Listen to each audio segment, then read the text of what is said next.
NBC News reporting tonight that the other main prosecution witness in the Trump criminal trial, Michael Cohen, has, since the verdict, had his whole family doxxed. People have posted street addresses and other personally identifying information for his wife and for his children. NBC News also reported that in the immediate wake of the verdict, pro-Trump message boards posted a high volume of violent threats toward both the prosecutor and the judge in the New York case, including what purported to be the home address of District Attorney Alvin Bragg and what purported to be the home addresses of some of the jurors from the case.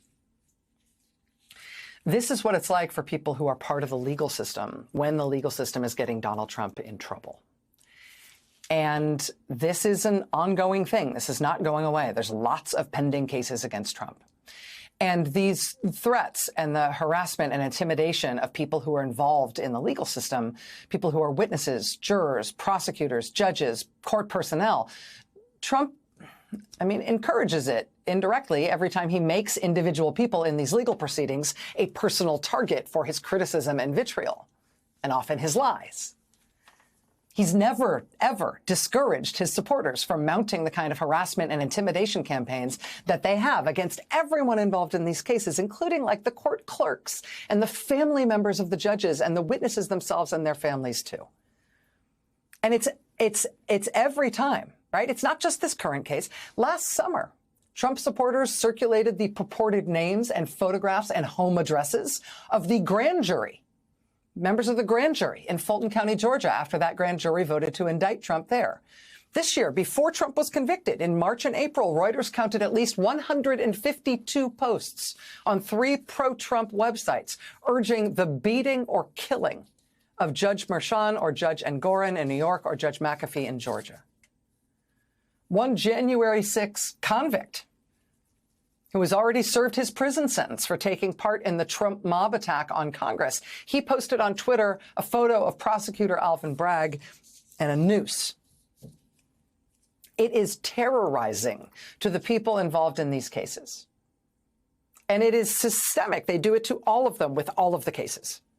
It's designed to make the legal system unworkable when it comes to Trump. Right? It's designed to make people unwilling to participate in the system if Trump is involved in the case, because you and your family will be put in danger. Right? It's designed, if you are part of a case involving Trump, if you are considering bringing some sort of legal action, however well justified, that relates to Trump, they want you to fear for your life and for the lives of your family. That's the basic idea behind it, right? We're all supposed to be so scared of what he'll do. We're supposed to be so scared of how crazy his supporters will go that, to be safe, we should just let him do whatever he wants. No matter what it is, just let him get away with it. Because anything that annoys him, anything that holds him back, anything that punishes him for what he's done, they'll get so mad. And we should be so scared of what they'll do because, you wouldn't like them when they're mad. Trump was asked this weekend about his potentially being sent to prison when he gets sentenced next month. He said this in response. He said, quote, "I don't know that the public would stand for it. I'm not sure the public would stand for it. I think it would be tough for the public to take. At a certain point, there's a breaking point." He's saying, you jail me, there'll be a breaking point. The public won't stand for it. Sounds like a threat, right? It is a threat. It's the same threat he always makes because he wants us all to feel threatened. But he makes the same threat all the time, right? September 2022, after the FBI served the search warrant at his home at Mar-a-Lago, he says, quote, "I don't know how much more our country will be willing to withstand." 2 months later, December 2022, all caps, "The people of this country aren't going to take it much longer."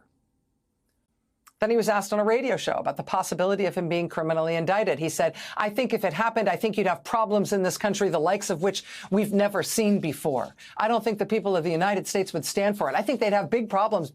I just don't think they'd stand for it." Then in March 2023, he said if he was indicted, it would rain down death and destruction.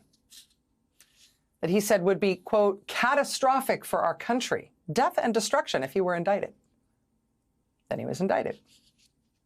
Then last summer, after he was indicted, he was asked about a possible prison sentence. He says, quote, "I think it's a very dangerous thing to even talk about because we do have a tremendously passionate group of voters. I think it would be very dangerous.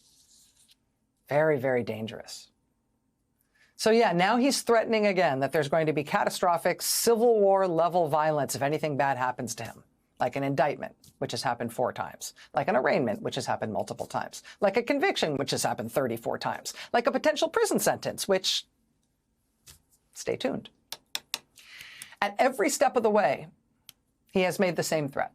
At every step of the way, he has shaken his fist at the country and warned that if anything happens to him, his followers will rise up and level the place. Death and destruction, like nothing the country has ever seen before. It's always the same threat. It is not actually what they do, because it is not actually how the country feels. If you look at the polling since the verdict in the New York case came down, there's been 3 national polls on reaction to the verdict so far. All of them show that most people in this country think the verdict was the right thing. The country is not rising up en masse to defend him. By and large, the country thinks, he committed crimes and it makes sense that he was convicted of them. These threats that if anything happens to him in the legal system, the country won't stand for it and there will be mass violence and there will be blood in the streets and there will be riots. You'll see it rising up like the country has never seen before. That is not happening. What is happening is his followers are terrorizing individual people involved in the legal process. And the Republican Party at the highest level and with almost total uniformity is simultaneously telling the American people that the American legal system is bunk and they shouldn't respect it and they shouldn't trust it. And Republicans at the state level are not just tolerating and trying to get away with election crimes to help Trump. Criminal election subversion is now being celebrated and rewarded, even in places where criminal prosecutions of these folks are ongoing. Places like Arizona and Nevada, fake Trump electors are charged with felonies there. But the accused felons have also just been given big new jobs by the state Republican Party in those states. They've been named delegates to the National Republican Convention and state representatives to the Republican National Committee. They've done the same with one of the fake electors in Wisconsin, where Republicans are trying again to recall a state legislative leader who acted, in their mind, with insufficient fervor to overthrow the election results in Wisconsin when Biden won that state and Trump lost. I mean, in Nevada, 2 of the state's official electors for the 2024 election will be people who are currently under indictment for what they did as fake electors in the last election. In the Republican Party right now, January 6th defendants are hostages and heroes who will be fully and immediately pardoned. Fake electors will be new party leaders. Brave souls who said no to the coup, people who Democrats and normal people briefly tried to lionize for their bravery, people like, Vice President Mike Pence, they are roundly rejected by their party. While prosecutors and judges and witnesses and jurors are hounded and threatened daily. This is not something about which you can sort of put your head down and wait it out, because these cases are going to go on and on. But we are in a moment where the burden of intimidation and harassment and threatened violence, the burden of what's going on in the Trump movement is terroristic. It's not mass violence. The burden of what is being threatened against our fellow Americans is falling disproportionately on a very small number of people. It's falling on individual people they are singling out to try to pick them off in order to intimidate the whole country. There isn't a civil war. There isn't a riot. I was promised there would be riots if Trump were convicted. There were no riots. There hasn't even been a good-sized pro-Trump protest anywhere in years. They are not using mass action.